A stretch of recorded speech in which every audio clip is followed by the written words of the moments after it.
പ്രിയപ്പെട്ട സുഹൃത്തുക്കളെ, വീണ വിജയനെ പ്രോസിക്യൂട്ട് ചെയ്യാനുള്ള അനുവാദം കോർപ്പറേറ്റ് മന്ത്രാലയം സീരിയസ് ഫ്രോഡ് ഇൻവെസ്റ്റിഗേഷൻ ഓഫീസിന് കൊടുത്ത വാർത്ത പുറത്തു വന്നതിനെ തുടർന്ന് സജീവമായിട്ടുള്ള ഒരു ചർച്ച എന്നത് CPM-നോടുള്ള BJP-യുടെ സമീപനം മാറിയോ, അല്ലെങ്കിൽ CPM-നോടുള്ള കേന്ദ്ര സർക്കാരിൻ്റെ സമീപനം മാറിയോ എന്നതാണ്. എന്തുകൊണ്ടാണ് അങ്ങനെ ചിന്തിക്കാൻ കാര്യം? അങ്ങനെ ചിന്തിക്കാനുള്ള പ്രധാനപ്പെട്ട കാര്യം എന്ന് പറയുന്നത്, വർഷങ്ങളായി CPM-നോടുള്ള BJP-യുടെ നയം എന്ന് പറയുന്നത് കോൺഗ്രസ് മുക്ത ഭാരതമാണ് BJP ഉദ്ദേശിക്കുന്നത്. അതുകൊണ്ട് കേരളത്തിൽ കോൺഗ്രസിനെ ഇല്ലാതാക്കണമെന്നുണ്ടെങ്കിൽ ഒരു തവണ കൂടി പിണറായി വിജയൻ അധികാരത്തിൽ വരണം. അങ്ങനെ ഒരു തവണ കൂടി പിണറായി വിജയൻ അധികാരത്തിൽ വരുന്നതിൻ്റെ ഭാഗമായി BJP-ക്ക് 8-10 സീറ്റുകൾ കിട്ടും. നഷ്ടം മുഴുവൻ കോൺഗ്രസിനായിരിക്കും ഉണ്ടാകുന്നത്. അങ്ങനെ കോൺഗ്രസ് ഇല്ലാതാകും. കോൺഗ്രസ് മുക്ത കേരളത്തിൽ ഉണ്ടാകും. അങ്ങനെ അടുത്ത തവണയും കൂടെ പിണറായി വിജയൻ ഭരിക്കുന്നതോടുകൂടി ഭരണം പിണറായി വിജയൻ, പ്രതിപക്ഷം BJP എന്നുള്ള നിലയിലേക്ക് വരും. അങ്ങനെ അടുത്ത തെരഞ്ഞെടുപ്പല്ല, 26 കഴിഞ്ഞ് 31-ൽ നടക്കുന്ന തെരഞ്ഞെടുപ്പിൽ BJP-ക്ക് കേരളത്തിൽ ഭരണകക്ഷിയാവാൻ കഴിയും എന്നുള്ള ഒരു തന്ത്രവും നയവുമായിരുന്നു BJP-ക്ക് വർഷങ്ങളായിട്ടുണ്ടായിരുന്നത് എന്നതാണ് നമുക്കെല്ലാവർക്കും അറിയാവുന്നത്. അതിൻ്റെ ഒരു ചെറിയ സെമി ഫൈനലായിരുന്നു 2021-ലെ തെരഞ്ഞെടുപ്പ്. 2021-ലെ തെരഞ്ഞെടുപ്പിൽ ഡസൻ കണക്കിന് മണ്ഡലങ്ങളിൽ പിണറായി വിജയന് BJP വോട്ട് ചെയ്തതിനെ കുറിച്ചിട്ട് നമുക്കറിയാം. അപ്പോൾ അതുകൊണ്ട് കേരളത്തിൽ കോൺഗ്രസിനെ ഇല്ലാതാക്കി അടുത്ത തവണ പിണറായി വിജയനെ വരുത്തി അതിൻ്റെ ഭാഗമായി 8-10 സീറ്റ് BJP-ക്ക് ലഭിക്കുക എന്നുള്ളതായിരുന്നു BJP-യുടെ തന്ത്രം എന്നുള്ളത് നമുക്കെല്ലാവർക്കും അറിയാവുന്നതാണ്. അതിൻ്റെ ഭാഗമായിട്ടാണ് അവർ പിണറായി വിജയനെ ഇങ്ങനെ രക്ഷിച്ച് ചിറകിനടിയിൽ നിർത്തിക്കൊണ്ടിരുന്നത്. ലാവ്ലിൻ കേസ് മുതൽ ഒരുപാട് കേസുകളിൽ പിണറായി വിജയനെ രക്ഷിച്ച് നിർത്തിയിരിക്കുകയായിരുന്നു BJP എന്ന് നമുക്ക് വ്യക്തമായി അറിയാവുന്നതാണ്. ഈ അടുത്ത കാലം വരെ പിണറായി വിജയനെ ചിറകിനടിയിൽ വെച്ചിരിക്കുകയായിരുന്നു BJP. ഈ അടുത്ത കാലത്ത് നിർമ്മല സീതാരാമനും പിണറായി വിജയനും KV തോമസും മറ്റേ 6 ഏക്കർ കേരളത്തിലെ ഗവർണറുമായി നടത്തിയിട്ടുള്ള ചർച്ച, അതുമായി ബന്ധപ്പെട്ടുള്ള കാര്യങ്ങളൊക്കെ നമുക്കറിയാം. ലാവ്ലിൻ കേസ് കഴിഞ്ഞ് 8 വർഷമായി കോടതിയിൽ വന്നിട്ടില്ല. മാസപ്പടി കേസിലും ഡിസംബർ 23-ന് ഡൽഹി ഹൈക്കോടതി ജഡ്ജ്മെൻറ്റ് റിസർവ് ചെയ്തതിന് ശേഷം പിന്നീട് 2-3 മാസക്കാലം അനക്കമൊന്നും ഉണ്ടായിരുന്നില്ല. അപ്പോൾ BJP പിണറായി വിജയനെ സംരക്ഷിച്ച് നിർത്തിയിരിക്കുകയാണ് എന്നും അതിൻ്റെ കാരണം എന്തായിരുന്നു എന്നുള്ളതും നമുക്കറിയാം. എന്നാൽ പിണറായി വിജയൻ്റെ മകൾ വീണ വിജയനെ പ്രോസിക്യൂട്ട് ചെയ്യാൻ കേന്ദ്ര കോർപ്പറേറ്റ് മന്ത്രാലയം സീരിയസ് ഫ്രോഡ് ഇൻവെസ്റ്റിഗേഷൻ ഓഫീസിന് അനുവാദം കൊടുത്ത സമയം മുതൽ തന്നെ പിണറായി വിജയനോടുള്ള BJP-യുടെ നയം മാറിയോ എന്നുള്ള ചർച്ചകൾ വളരെ സജീവമായിരിക്കുകയാണ്.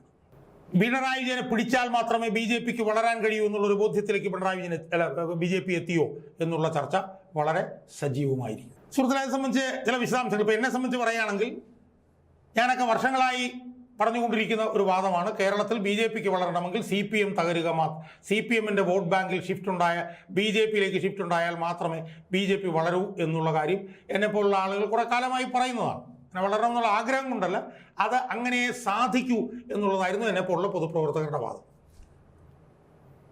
അതായത് കേരളത്തിൽ കോൺഗ്രസിനെ ഇല്ലാതാക്കിയിട്ട് ആ കോൺഗ്രസിന് പകരം BJP വന്നിട്ട് അതിൻ്റെ ഭാഗമായി പിണറായി വിജയൻ ഒരു തവണ കൂടെ അധികാരത്തിലിരിക്കുന്നൊക്കെയുള്ള BJP-യുടെ ഈ തന്ത്രം അബദ്ധമാണെന്നും അത് പൊട്ടത്തരമാണെന്നും അത് കേരളത്തിൽ നടക്കില്ലെന്നും എന്നെപ്പോലുള്ള ആളുകൾ കുറെ കാലമായി പറഞ്ഞുകൊണ്ടിരിക്കുക.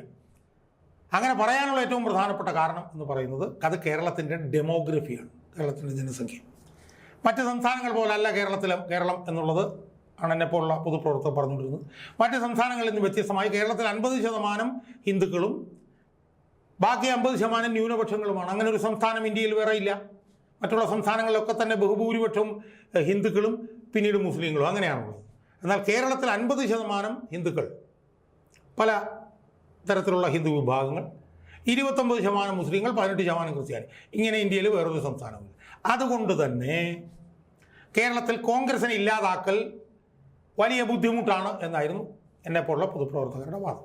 അതിന് കാരണമായി എന്നെപ്പോലുള്ള പൊതുപ്രവർത്തകർ പറഞ്ഞിരുന്നത് 29% കേരളത്തിൽ മുസ്ലിങ്ങളാണുള്ളത്, 18% കേരളത്തിൽ ക്രിസ്ത്യാനികളാണുള്ളത്. ഇവിടെ മുസ്ലിങ്ങളുടെ ബഹുഭൂരിപക്ഷത്തിൻ്റെയും പൂർണ്ണമായിട്ടും ക്രിസ്ത്യാനികളുടെ ബഹുഭൂരിപക്ഷം വോട്ടും കോൺഗ്രസ് നേടുന്നിടത്തോളം കാലം കോൺഗ്രസിനെ കേരളത്തിൽ ഇല്ലായ്മ ചെയ്യാൻ കഴിയില്ല എന്നും കേരളത്തിൽ കേരളത്തിൽ BJPക്ക് വളർച്ചാ സാധ്യത ഉണ്ടാകണമെങ്കിൽ അത് CPMന്റെ ഹിന്ദു വോട്ടുകൾ ഷിഫ്റ്റ് ചെയ്താലേ ഉണ്ടാകുമെന്നുമാണ് എന്നെ പോലുള്ള പൊതുപ്രവർത്തകർ നിരന്തരമായി പറഞ്ഞുകൊണ്ടിരുന്നത്. അത് ഈ BJP നേതാക്കന്മാർക്ക് അത് തലയ്ക്കകത്ത് കയറിയിരുന്നില്ല. 2024 തെരഞ്ഞെടുപ്പ് കഴിഞ്ഞപ്പോഴും വോട്ടിൻ്റെ കണക്കുകളുടെ അടിസ്ഥാനത്തിൽ എന്നെ പോലുള്ള പൊതുപ്രവർത്തകർ ഇത് പറഞ്ഞിരുന്നു. BJPയുടെ വോട്ട് വർധന ഉണ്ടായിട്ടുണ്ടെങ്കിൽ ആ വോട്ട് വർധനയുടെ കാരണം എന്ന് പറയുന്നത് CPMൽ നിന്ന് കിട്ടിയ വോട്ടാണ് 90%. ചിലപ്പോൾ തൃശ്ശൂരൊക്കെ കുറച്ച് കോൺഗ്രസ് വോട്ടുകൾ കിട്ടിയിട്ടുണ്ടാകും. പക്ഷേ പ്രിഡോമിനൻ്റ്ലി BJPയുടെ വോട്ട് 15% നിന്ന് 19% വർദ്ധിച്ചിട്ടുണ്ടെങ്കിൽ അതിൻ്റെ പ്രധാനപ്പെട്ട കാരണം CPMൽ നിന്ന് BJPയിലേക്ക് ഉണ്ടായിട്ടുള്ള വോട്ട് ചോർച്ചയാണെന്ന് എന്നെപ്പോലുള്ള പൊതുപ്രവർത്തകർ കണക്കുകൾ വെച്ചുകൊണ്ട് തന്നെ പറഞ്ഞിട്ടുള്ളതാണ്. ആലപ്പുഴയിൽ BJPക്ക് 3 ലക്ഷം വോട്ട് കിട്ടി. അതിൽ നല്ല ശതമാനം 90% CPMന്റെ വോട്ടായിരുന്നു. ആറ്റിങ്ങൽ V മുരളീധരന് വലിയ തോതിൽ വോട്ടിൽ മുന്നോട്ട് കയറിയിട്ടുണ്ടെങ്കിൽ അത് CPMൽ നിന്ന് കിട്ടിയിട്ടുള്ള വോട്ടാണ്.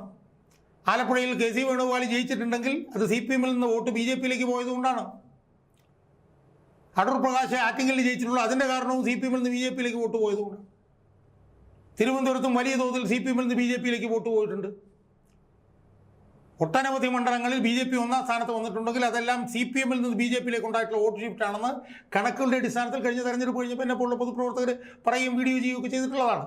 പക്ഷെ അപ്പോഴൊന്നും ഈ പൊട്ടന്മാരായിട്ടുള്ള BJPക്കാർക്ക് ഇത് മനസ്സിലായിരുന്നില്ല. പക്ഷേ ഇപ്പം നമുക്ക് മനസ്സിലാക്കാൻ കഴിയുന്നത് ഈ വീണാ വിജയൻ്റെ മകൾക്കെതിരായിട്ടുള്ള തീരുമാനം പുറത്തു വന്നതിൽ നമുക്ക് മനസ്സിലാക്കാൻ കഴിയുന്നത് CPMന്റെ വോട്ട് ചോർച്ച ഉണ്ടായാൽ മാത്രമേ തങ്ങൾക്ക് വളരാൻ കഴിയൂ എന്ന ബോധ്യം ആത്യന്തികമായി BJPക്ക് ഉണ്ടായിരിക്കുന്നു എന്നുള്ളതാണ്.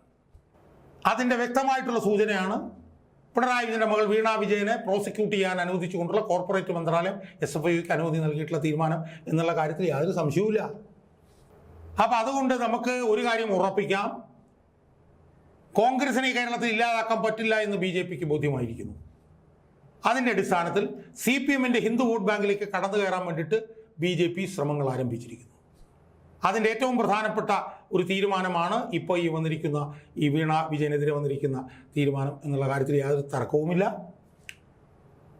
അത് ചെറിയ തോതിലെങ്കിലും വിജയിക്കാനുള്ള സാധ്യതയാണുള്ളത് എന്നാണ് എനിക്ക് തോന്നുന്നത്. കാരണം 2024 തെരഞ്ഞെടുപ്പിൽ തന്നെ വലിയ തോതിൽ CPMന്റെ വോട്ട് BJPയിലേക്ക് ഷിഫ്റ്റ് ചെയ്തിട്ടുണ്ട്. അതുകൊണ്ട് ഈ സമീപനം BJP മുന്നോട്ട് കൊണ്ടുപോയാൽ അത് CPMനെ സംബന്ധിച്ചിടത്തോളം വളരെ അപകടകരമായിരിക്കും എന്നാണ് എനിക്ക് സൂചിപ്പിക്കാനുള്ളത്. BJPയുടെ അതായത് CPMൻ്റെ 40-45% പ്രിഡോമിനൻ്റ്ലി 95% ഹിന്ദു വോട്ടുകളാണ്. ആ വോട്ടുകളിലേക്ക് BJP കടന്നു കയറാനുള്ള സാധ്യത വളരെ വലുതാണ്. പിണറായി വിജയൻ്റെ മകൾക്കെതിരായിട്ടുള്ള കേസ് മുന്നോട്ട് കൊണ്ടുപോവുകയും പിണറായി വിജയൻ്റെ മകൾ ഒരുപക്ഷെ അറസ്റ്റ് ചെയ്യപ്പെടുകയോ അല്ലെങ്കിൽ സമൻസ് അയക്കപ്പെടുകയൊക്കെ ചെയ്യുകയും പിണറായി വിജയനെതിരായിട്ടുള്ള മറ്റഴിമതി കേസുകളൊക്കെ തന്നെ അവർ പൊടിതെറ്റി എടുക്കുകയൊക്കെ ചെയ്താൽ അത് CPMന്റെ ഹിന്ദു വോട്ട് ബാങ്കിൽ വിള്ളലുണ്ടാകാനുള്ള സാധ്യത വർദ്ധിപ്പിക്കുമെന്നുള്ള കാര്യത്തിൽ തർക്കമൊന്നുമില്ല. എന്ന് മാത്രമല്ല ആ വോട്ടുകളിൽ വലിയൊരു ശതമാനം BJPയിലേക്ക് ചായാനുള്ള സാധ്യതയും നമുക്ക് തള്ളിക്കളയാൻ കഴിയില്ല.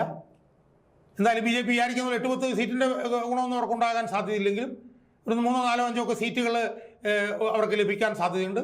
ആ നഷ്ടം CPMനായിരിക്കും ഉണ്ടാവുക എന്നാണ് എനിക്ക് സൂചിപ്പിക്കാനുള്ളത്. അതുകൊണ്ട് CPMനെ പിടിക്കണം എന്നുള്ള നിലയിലേക്ക് BJP മാറിയിരിക്കുന്നു എന്നുള്ളത് വളരെ വ്യക്തമാണ്.